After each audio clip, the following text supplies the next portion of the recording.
All right, we're taking that conversation forward with our foreign editor, Sophie Mokoena, who joins us now about BRICS, the summit 2019. It's tempting to speak about South Africa when we look forward to what will happen at BRICS. But what about the relationship between the rest of the member states, especially that conversation about the fraught relations between China and Brazil? Well, South Africa has got good relations with all the member countries. And South Africa is always striving to ensure that the relations remain sound. We know that there's support between South Africa and China. We saw that during the G20 meeting where South Africa supported China on the issue of the trade war between China and South Africa. And America. You know that recently President Ramaphosa was in Sochi in Russia attending Africa-Russia Summit. They also had bilateral talks. He visited India on a state visit. The relations are sound. But also with Brazil currently, there's no tension between South Africa. And therefore, South Africa currently as the chair of the BRICS nations, he will be able perhaps to ensure that they focus on the agenda and also to ensure that the conference or the summit is successful because of the cordial relations South Africa has with all member countries. There was a global concern when President Bolsonaro came in as the leader of Brazil in terms of how he will start to interact with the rest of the members because of his perceived socialist stance. What has been the case? How open is he to having conversations with his counterparts? Indeed, he belongs to a group of leaders that have emerged that are conservative, like your American President Donald Trump. In fact, he really idolized Donald Trump, and they have good relations. They are more right-wing inclined leaders, but also in terms of policy and also inward-looking. And there were fears that this summit was not going to happen when he was elected, but there was an assurance that the summit will happen. There are reports that he is intending to withdraw from the BRICS group, but that matter or those allegations haven't been confirmed by the country itself.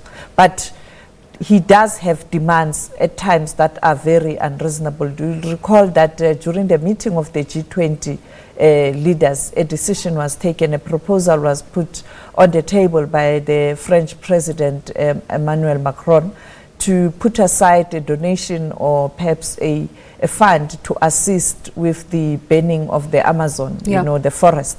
And he was very rude and very turned it down. Yeah, rejected the whole pledge, and therefore he is a problem. But I think he has now interacted with many leaders. He has since realized that in terms of the global politics, you cannot be an island, and I think it's not going to happen where he will withdraw. And unfortunately, he has to take over as the chair of BRICS after this summit. That is why he is currently the host. And also, we saw former President Lula beginning to make inroads or reclaiming the space.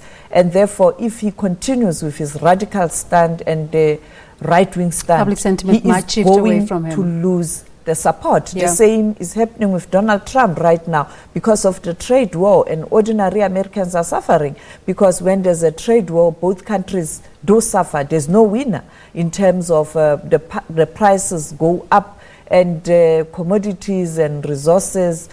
You know, it's very difficult to be able to continue to have those in a very competitive world. So what, a South African watching us now and thinking, how does a BRICS summit benefit me?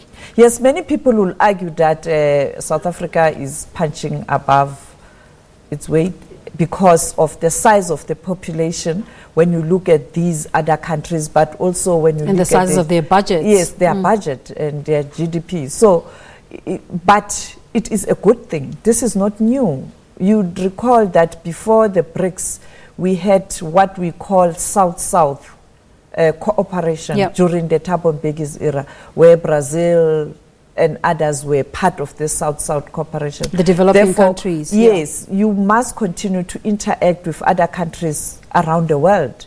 A country cannot be an island. There's no way. You have to be part of these multilateral organizations and institutions. There's a lot of movement in terms of international stories. What else are we looking at besides BRICS? Today we are also looking at the launch of the second phase of the Lesotho Water Project. You know that the first phase was the building of Katse Dam, and currently today is turning in terms of building of a Budihadi Dam. Yeah. That's also a very important story. It's just we don't have time. Yes, because it will supply water to South Africa and Botswana perhaps.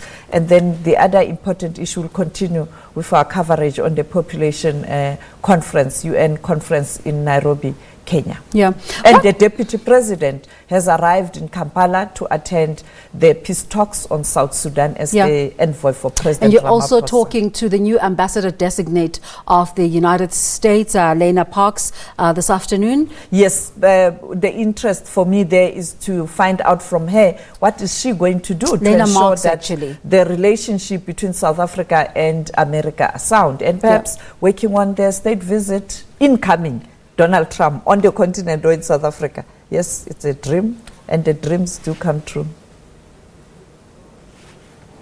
Okay. We're talking to our foreign editor, Sophie Mokoena, and about all these foreign stories, or international rather, not foreign stories. International news, news, can look forward to as we continue. Thank you so much for making the time, Sophie. Thank you so much, Desiree. Okay.